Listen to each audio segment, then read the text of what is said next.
सभापति महोदय, सामाजिक न्याय व अधिकारिता विभाग सबसे महत्वपूर्ण विभाग मेरे नजर से है। इस विभाग के माध्यम से सभापति महोदय,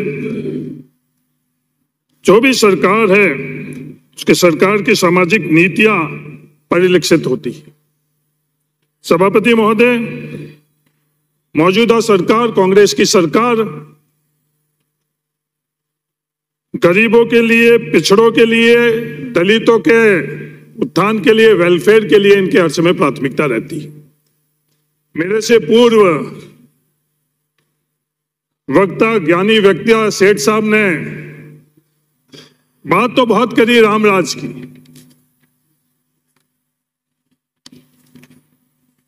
पर उस रामराज के अंदर समानता की बात करी, पर जो राज आज केंद्र के अंदर है, क्या वो समानता की बात कर रहा है, फैसले कर रहा है? वो सिर्फ पूंजीपति अदानी कैसे मजबूत हुई, अंबानी कैसे मजबूत हुई, इनकी पूरी सरकार की नीतियां और फैसला उसमें है। तो कम से कम राम को तो आप बख्शो, उसके नाम के ऊपर तो आप ये सियासत के अंदर जो आरोप प्रत्यारोप लगा रहे वो नहीं करो। सभापति महोदय, सुनिए प्लीज। हमारे संविधान के प्रस्तावना में समाजवादी गणराज्य और सामाजिक न्याय का उद्देश्य रखा गया है। संविधान की आत्मा ये कहती है, पर संविधान की आत्मा और धरातल के अंदर हम जो कर रहे हैं, क्या वो एक दिशा के अंदर है? ये सबसे बड़ा प्रश्न है। सभापति महोदय, सामाजिक न्याय के लिए सबसे अनिवार्य है कि जो गांव में और शहर में जो लोग रह रहे हैं, पिछड़े रह रहे हैं, उनकी आर्थिक और सामाजिक स्थितियां क्या है वो हम लोगों को पता रहना चाहिए। उन पर सिर्फ चर्चा कर ही उनकी भला हम लोग नहीं कर सकते हैं। उनकी स्थितियां क्या है उसको हम लोगों को 1931 के अंदर हमारे देश में जातिगत जनगणना हुई। उस जातिगत जनगणना के बाद में आज तक वो जातिगत जनगणना नहीं हुई, और 1931 के बाद में देश के हालात बदल गई। ये देश का बंटवारा हुआ, जो पेशे थे वो बदल गए हैं। जो क्या आज के हालात के अंदर हमको जिन पिछड़ों की बात कर रहे हैं, जिन दलितों की बात कर रहे हैं, उनकी स्थितियां क्या, उसका आकलन करना चाहिए या नहीं करना चाहिए, सवाल। सभापति महोदय, 2001 के अंदर केंद्र सरकार ने जातिगत जनगणना का फैसला लिया। तो जो मेरे सामने जो मित्र बैठे हैं, बातों में और भाषणों के नारों के अंदर तो इन वंचितों के लिए बात जरूर करते हैं, पर इनकी जैसे 2001 के अंदर सरकार आई, अटल बिहारी वाजपेयी जी प्रधानमंत्री बने और जातिगत जनगणना को इन्होंने रोका। उस जातिगत जनगणना से देश को नुकसान या किसी वर्ग को नुकसान हो सकता है? नहीं हो सकता। पर कथनी और करनी के अंदर बहुत बड़ा अंतर है। सभापति महोदय, 2011 के अंदर भी कांग्रेस की सरकार ने जातिगत जनगणना का फैसला लिया और वो जातिगत जनगणना हुई। जैसे इन लोगों की सरकार आई, भारतीय जनता पार्टी की सरकार आई, उस सरकार ने इसको रोका। और कूतर्क क्या दिया सभापति महोदय? अरुण जेटली जी ने कूतर्क दिया कि इनके अंदर त्रुटि है, और एक आयोग का गठन करने की बात करी।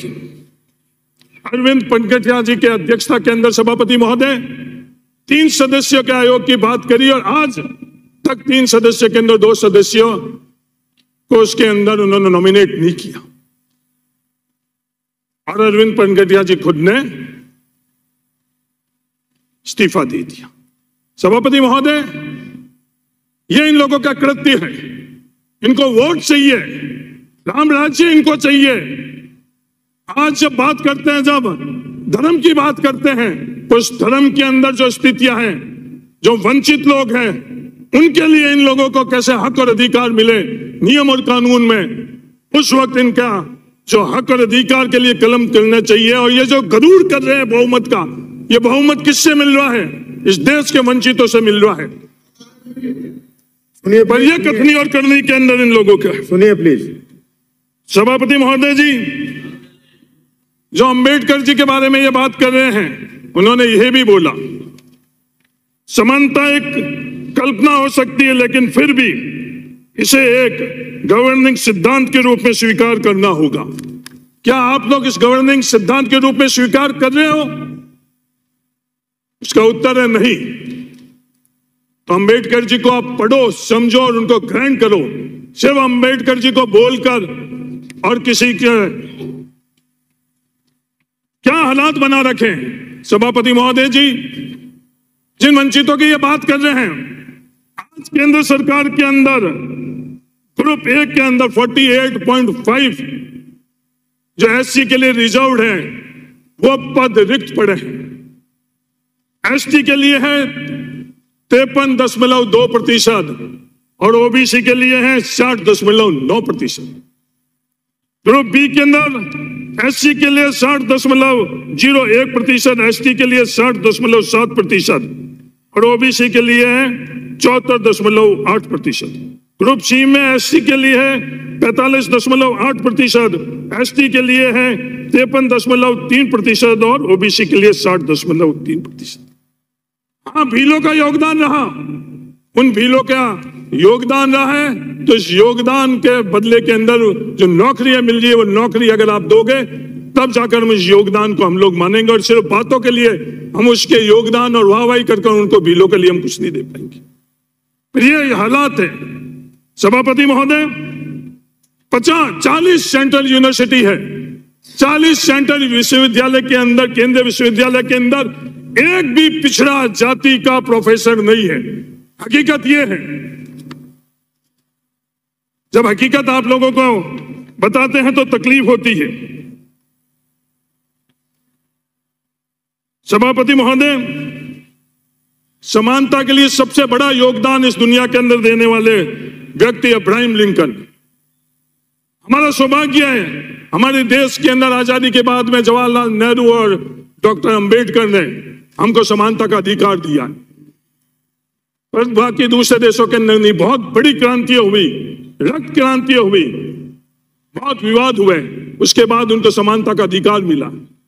अमेरिका के जैसे देश के अंदर काले और गोरों को समानता का अधिकार देने के वक्त क्या हालात बने, उसके बावजूद भी अब्राहम लिंकन का नेतृत्व था जिसने उनको समानता दी। अब्राहम लिंकन ने क्या कहा? अगर हम पहले जान सके कि हम कहाँ हैं और हम कहाँ जा रहे हैं, तो हम बेहतर निर्णय ले सकते हैं कि क्या करना है और कैसे करना है। पर क्या करना है इन लोगों ने पहले से तय कर रखा है। क्या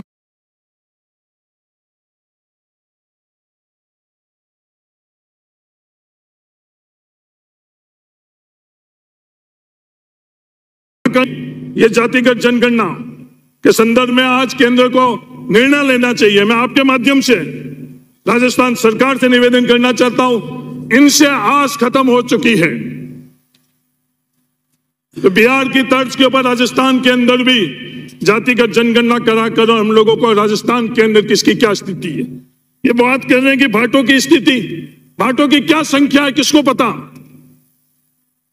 उनकी स्थितियां क्या है, सामाजिक स्थिति क्या, आर्थिक स्थिति किसको पता? सिर्फ बोलने के लिए हम लोग बोल लेते हैं। अगर ये स्थितियां हम लोगों को नहीं पता चलेगी तो उनको हम कैसे निर्णय दिलाएंगे? सभापति महोदय, जो क्रीमी लेयर के बारे के अंदर हमारी राजस्थान सरकार के अंदर 99 में 2.5 लाख की सीमा रखी गई।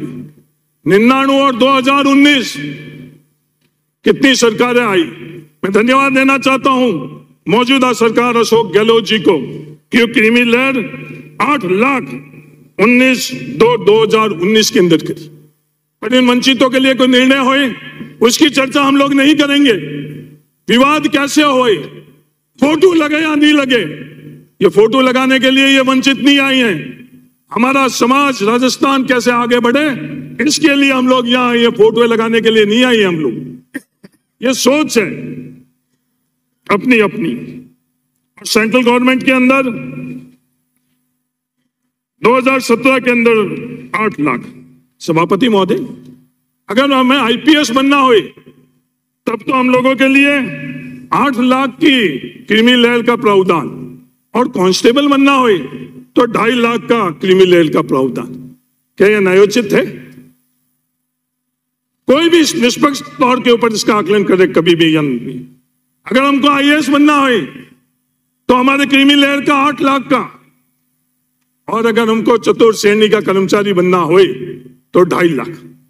कभी आप लोगों ने यह सोचा निर्णय लेते वक्त, या सिर्फ पीछे बैठकर और मेजे थपथपाने का ही का काम रहा? ये आज की मौजूदा सरकार ने किया। सभापति महोदय, जो ये अन्याय होता है वो अन्याय कई तरह से होता है। उसकी पीड़ा जिनके साथ अन्याय हुआ है वही जानते हैं, बाकी तो सिर्फ बात कर सकते हैं। यह अन्याय हम लोगों के साथ लगातार आज तक जारी। आज हम लोगों को शिक्षा का अवसर मिल रहा है या नहीं मिल रहा है? गुणवत्ता के शिक्षा का अवसर मिल रहा है या नहीं मिल रहा है? सभापति महोदय, आज हमारे राजस्थान के अंदर जो विश्वविद्यालय है, निष्पक्ष तौर के ऊपर दलगत राजनीति से ऊपर उठकर और हम अगर आकलन करें तो गुणवत्ता का हम लोगों के पास अवसर उन लोगों को मिल रहा है जो गांव से आए हुए, सामान्य परिवार से आए हुए उन लोगों को। आज विश्वविद्यालय का मौलिक काम क्या है? रिसर्च और डेवलपमेंट। किसी राजस्थान के विश्वविद्यालय के अंदर रिसर्च और डेवलपमेंट हो रहा है? रिसर्च और डेवलपमेंट तो छोड़ो, तो उसका सेकेंडरी काम है जो एकेडमिक काम, शैक्षणिक काम, वो हो रहा है। मात्र हम उन विश्वविद्यालय और कॉलेजों के अंदर परीक्षाएं करवा रहे हैं और इन परीक्षाओं के माध्यम से डिग्री ले रहे हैं। वो डिग्री हमको कहां पहुंचाएगी? सभापति महोदय, हम लोगों के आज सदियों से क्या स्थिति है और कोई नहीं बता रहा है। भारतीय जनता पार्टी के जो राम राज्य की बात कर रहे हैं, उन्हीं के वहां कमेटी बनी हुई थी। इस कमेटी के अंदर पिछली सरकार जो ये बात बता रही है उसी बात को मैं कर रहा हूं। पुरातन वर्ग व्यवहार में 4 वर्ण ब्राह्मण, क्षत्रिय, वैश्य व शूद्र बनाई गई थी और वो व्यवस्था कर्म आधारित थी, परंतु अल्पकाल में ही वह व्यवस्था जन्म आधारित हो गई। ऐसे शूद्र वर्ग जिससे अस्पृश्यता नहीं बढ़ती जाती थी, परंतु उसके साथ विभिन्न स्तरों पर सामाजिक भेद बढ़ता जाता था, वो हम लोग हैं। एक दूसरा वर्ग अति शूद्र वर्ग, जिनके साथ न केवल अस्पृश्यता बढ़ती जाती थी बल्कि उस वर्ग के साथ सामाजिक स्तर पर भयंकर भेदभाव किया जाता था। क्या हम लोग उनके साथ अन्याय जो हो रहा था उसको न्याय में बदल रहे हैं? नहीं बदल रहे। अगर ईमानदारी से हम उसका आकलन करें। सभापति महोदय, जिस माध्यम से आगे बढ़ने की जो व्यवस्था थी 1954 के अंदर टीएनसी एक्ट के माध्यम से हम लोगों के खातेदारी का अधिकार मिला। हम जो मजदूर वर्ग थे वो किसान बने, और उस टीएनसी एक्ट के माध्यम से जब हम लोग कुछ सामाजिक और आर्थिक तौर के ऊपर मजबूत होने लगे तो पूरी की पूरी व्यवस्था ने सबसे पहले प्रहार किसके ऊपर किया? उस कृषि के ऊपर, उस खेती के ऊपर। नारे तो बहुत लगाते हैं कि किसान की आमदनी दुगनी, और हकीकत के अंदर हालात क्या है? सभापति महोदय, मैं और किसी आंकड़े की बात नहीं कर रहा हूं।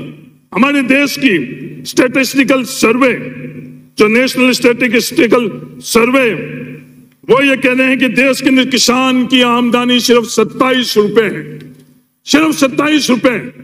और इनके राम राज्य की बात करने वाले के प्रधानमंत्री की मित्र की कुछ दिन पहले कितनी आमदनी? प्रतिदिन 1000 करोड़ रुपए। क्या ये राम राज्य ने बताया? क्या ये राम राज्य की धारणा थी कि अपने मित्रों की आमदनी 1000 करोड़ और उन किसानों की भी, जिनके माध्यम से राम राज्य के अंदर किसानों के प्रति राम जी का कितना स्नेह था, वो भी आप पता कर लेना। उनकी आमदनी 27 रुपए।